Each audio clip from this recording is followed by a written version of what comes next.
할로와 로아TV의 윤은주입니다. 공인중개사 시험 지금 벌써 3월인데 지금부터 준비해도 괜찮을까? 라고 고민하신다면 지금도 늦지 않았습니다. 3월부터 시작하셔도 충분합니다. 더 늦기 전에 지금 시작하세요. 할로와 로아TV의 윤은주입니다. 저는 31일 공인중개사를 이제 합격하고 공인중개사 업무를 하고 있는데요. 많은 분들이 공인중개사에 대해서 궁금해 하실 거예요. 어떻게 하면은 자격증을 좀 딸 수 있을까? 노하우는 어떤 것들이 있을까? 이런 부분들이 많은데요. 저 같은 경우는 세 가지 포인트를 좀 말씀드리고 싶어요. 첫 번째는 고민하지 말고 일단 시작해라. 두 번째는 동영상 강의가 됐든 실질적인 수업이 됐든 한 번에 너무 많은 것을 하려고 하지 말고 일단 들어라. 그 다음에 세 번째는 합격 노트를 만들어라. 이렇게 설명을 드리고 싶어요. 작년이죠. 11월 달에 이미 학원 수업이 됐던 인강이 됐던 시작을 했을 거예요. 그리고 1월 달에 또 수강을 많이들 하십니다. 그리고 좀 늦었다라고 생각할 수도 있는데 지금 3월까지도 많은 분들이 수강 신청을 합니다.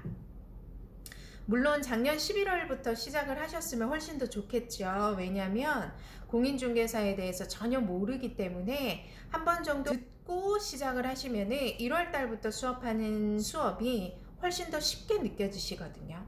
마찬가지로 1월부터 시작하셨다고 하면은 지금 3월부터 시작하는 수업이 최소 한두 번은 들었기 때문에 훨씬 더 쉽게 느껴집니다. 제가 첫 번째로 말씀드리고 싶었던 거는 일단 시작해라. 그 이유는 공인중개사에 대해서 내가 알던 모르던 보통 수업을 시작을 할 때 가장 많이 어려워하시는 부분이 부동산 학회론 그리고 민법에 대해서 먼저 1차 시험을 붙어야 되기 때문에 이 두 가지 과목에 굉장히 집중을 하게 됩니다. 그리고 추후에 2차 과목들을 공부하게 되는데요. 학개론 같은 경우는 절대로 지금부터 합격 노트를 만드신다든지 지금부터 내가 완벽하게 이해를 하겠다. 이거는 조금 접어두시는 게 좋아요. 왜냐면 아시다시피 지금 1회부터 31회, 이제 올해는 32회 시험이 되겠죠. 32회까지 오면서 웬만한 부분에서는 다 출제가 됐기 때문에 범위가 넓어졌습니다. 공인중개사 시험이 쉽다라고 생각하고 한 번 정도 따볼까라고 그냥 시작하셨던 분들은 생각보다 많은 공부를 해야 돼서 내가 괜히 시작했나 이런 생각을 하실 거예요. 왜냐면 저도 그랬거든요. 친구가 공인중개사를 하고 있고 또 주변에서 뭐 공인중개사 딴 분들도 계시고 이러다 보니까 그냥 누구나 따는 거구나 이런 생각을 했었기 때문에 당연히 쉬울 거라고 생각을 했어요. 그런데 저처럼 전혀 이런 분야에 대해서 대학을 나온 것도 아니고 기존에 관심이 있었던 것도 아니고 그랬기 때문에 시작함과 동시에 저는 좌절을 맛봤었습니다. 그래서 그만둘까라는 생각을 정말 많이 했었던 장본인이기 때문에 제가 누구보다 자신 있게 말씀드리는 거예요. 지금부터 절대 합격 노트를 만든다거나 내가 전체적인 부분을 다 이해하고 가겠다는 생각은 버리시기 바랍니다. 학개론은 말 그대로 개론, 그냥 여러 가지를 전체적으로 다 배우는 과목이기 때문에 그냥 계속 들으시고 계속 잊어버리셔야 돼요. 그렇게 해도 되나? 고민하실 텐데요. 어쩌실 수 없어요. 1차 과목은 지금 시작하면서부터 시험을 치는 날까지 공부를 하기 때문에 지금부터 벌써 나는 1차 과목 어느 정도 마무리 해놓고 나는 2차 과목 하겠다 이런 생각은요 지금부터는 절대 하지 않으시는 게 좋습니다. 그냥 아무 생각 없이 한 귀로 들으시고 한 귀로 흘려보내시면 됩니다. 자, 그러면은 민법은 어떻게 공부해야 되나? 그 부분도 또 궁금하시죠?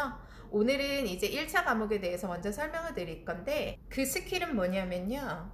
민법은 학개론과 다르게 합격 노트를 지금부터 요약 정리를 하시는 게 좋아요. 왜냐하면 보통 민법 선생님들은 지금 초반에 나오는 부분들을 계속적으로 반복하시는 게 핵심이기 때문에 지금 알려드리는 내용들이 좀 핵심적이고 어렵기 때문에 여러 번 반복할 의향을 가지고 지금부터 풀어주시거든요. 민법은 어느 정도 이해도 포함되어야 되지만 실질적으로 이해를 바탕으로 암기가 돼야 되기 때문에 정말 반복해서 핵심적인 것들을 정확하게 머릿속에 기억해 놓으셔야 합니다. 학개론처럼 어느 정도 두리뭉실하게 알고 있으면 대충 이런 내용이었던 것 같은데 이렇게 접근하시면 되지 않고요. 민법은 정확하게 이 사례에 이게 답이야 라고 알고 계셔야 돼요. 그렇기 때문에 지금부터 민법에 대해서는 합격 노트를 만드시는데 7월, 9월 갈수록 계속해서 반복되는 내용과 함께 플러스 되는 내용들이 있기 때문에 합격 노트를 만드실 때 이렇게 스프링철에 종이를 끼워 넣을 수 있는 걸로 만드시던지 그러니까 추가해서 적을 수 있는 부분을 놔두시고 정리를 하시는 게 좋습니다. 민법을 나중에 나는 토탈적으로 내가 쭉 공부한 다음에 정리하겠다? 너무 내용이 많아지고요. 너무 방대합니다. 교수님들이 A와 B에 대해서 그림을 그리면서 설명을 해주십니다. 왜냐하면 내용이 어렵고 이해가 안 가니까요. 그런 그림들을 정말 잘 그려 놓으시는 게 추후에 내가 한 번 더 복습을 할 때 딱 보면 이 사례가 그 사례였지 라고 기억이 납니다. 그런데 글로 너무 많이 적어 놓으시면은 이게 뭐였더라 라고 기억에 확 남지 않아요. 그래서 저 같은 경우는 민법을 공부를 할 때 교수님들이 그려주는 이해를 위한 그림 그거를 열심히 잘 그려놓고 이 그림에 대한 핵심 포인트 A와 B의 어떤 관계 때문에 C가 나왔고 이 C로 인해서 어떤 관계 때문에 Z가 나왔는지 이런 부분 등까지 저희는 그림을 잘 그려놨었어요. 그래서 추후에 민법 같은 경우는 이해도 필요하지만 암기 과목이기 때문에 한번 이해를 하시더라도 또 잊어버리는 경우가 너무 많이 발생해요. 정말 답답하거든요. 그럴 때마다 그 부분의 강의를 딱딱 찾아보면 좋은데 기록을 해놓지 않으면 찾아보실 수가 없어요. 처음부터 뭐 다시 봐야 되고 이런 경우가 생깁니다. 그래서 민법은 지금부터 합격 노트를 만드시면서 예를 들어서 내가 학원 수업을 들으시고 나면은 학원에서 다시 복습하실 때 인강을 제공해 줍니다. 저 같은 경우는 인강으로 공부를 했었는데 인강으로 공부를 하실 때 내가 합격 노트에 그림을 그렸던 부분에 동영상에 몇 분 몇 초를 꼭 적어 놓으시기 바래요.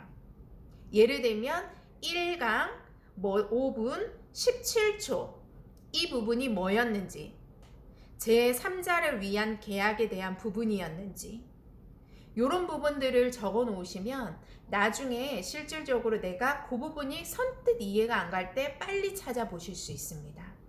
그래서 민법은 지금부터 요약 노트를 만드시되 공간에 많이 남겨 놓으시고 그리고 동영상 부분에 내가 찾아야 될 부분에 대해서 꼭 기록을 해 놓으시길 바랍니다. 공인중개사 시험은 매년 어려워지고 있어요. 합격하신 분들한테 물어보시면 본인이 친 시험이 가장 어렵습니다. 그 이유는 뭐냐면 공인중개사 시험을 생각보다 쉽게 생각하시지만 나왔던 데서 나오기는 하지만 그렇다고 굉장히 유사하게 나온다든지 그러진 않습니다. 생각보다 많은 양의 공부를 해야 되고요. 이미 31회까지 오면서 수많은 부분에서 시험을 출제했기 때문에 지역적인 문제, 그러니까 교수님들도 여기까지는 안 나올 거야 라고 생각하고 크게 강요하지 않는 부분에 대해서도 보통 3문제에서 5문제까지도 나옵니다. 2.5점씩 기준으로 했을 때 그 3문제에서 5문제를 맞추지 못해서 떨어지는 경우도 굉장히 있을 겁니다. 아시다시피 공인중개사는 기본적으로 40점씩 평균으로는 다 맞아야 되고요. 과락이라고 해서 40점 이하가 되면은 아무리 다른 과목을 잘 보더라도 떨어집니다. 그래서 기본적으로 40점은 무조건 평균적으로 갖고 가셔야 되고, 그리고 추가적으로 평균이 65점이 나와야 되기 때문에 1차 같은 경우는 부동산학 개론과 민법이 두 개를 합쳐서 평균에서 65점 정도를 맞으셔야 됩니다.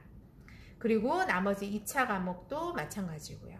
오늘은 1차만 설명드린다고 했기 때문에 학개론과 민법이 둘 다 합해서 65점을 맞으실 수 있도록 공부를 하셔야 되는 거죠. 넓은 부분에서 시험 문제가 출제되기 때문에 모든 범위를 다 공부하겠다라고 생각하면 굉장히 힘들어집니다. 그래서 일정 부분은 내가 어느 정도 걸러내고 여기에서 나오면 나는 그냥 버리겠다. 대신 이 부분에 있어서는 내가 문제가 나온다면 틀리지 않겠다 라는 확신을 가지고 전반적인 부분에 대해서 두루두루 골고루 대충 아시는 것보다 차라리 한 파트를 모르더라도 내가 자신 있어 하는 부분에 대해서 정확하게 아셔야 된다는 거를 말씀드리고 싶어요. 학개론 같은 경우는 두루두루 알아두시면 그래도 여러 번 들었던 부분에 대해서 기억이 나기 때문에 감으로라도 이거였던 것 같아 라고 할 수도 있어요. 하지만 그 외에 나머지 민법을 포함해서 나머지 암기 과목들은 그렇게 해서는 쉽게 정답에 접근하실 수가 없을 수도 있습니다. 그래서 아마 32회 내년에는 또 어려워질 거예요. 작년에 아시다시피 기존의 시험보다는 작년에 엄청난 수가 몰렸죠. 하지만 항상 평균적으로 뽑는 거는 10%에서 13% 내외에서 뽑습니다. 몇 명이 시험에 응시를 했던지 간에 상관없이 보통 10%에서 13% 정도의 합격률을 만들기 때문에 그만큼 많이 응시할수록 시험 난이도는 높아진다라고 보시면 돼요. 그렇기 때문에 매년 응시자들이 늘어나고 있기 때문에 매년 내가 친 시험이 가장 어렵다라고 하는 거죠. 오늘 드린 설명이 좀 도움이 되셨나요? 공인중개사 시험 아직도 고민 중이시라면 지금 시작하세요. 다음에 또 만나요. 안녕.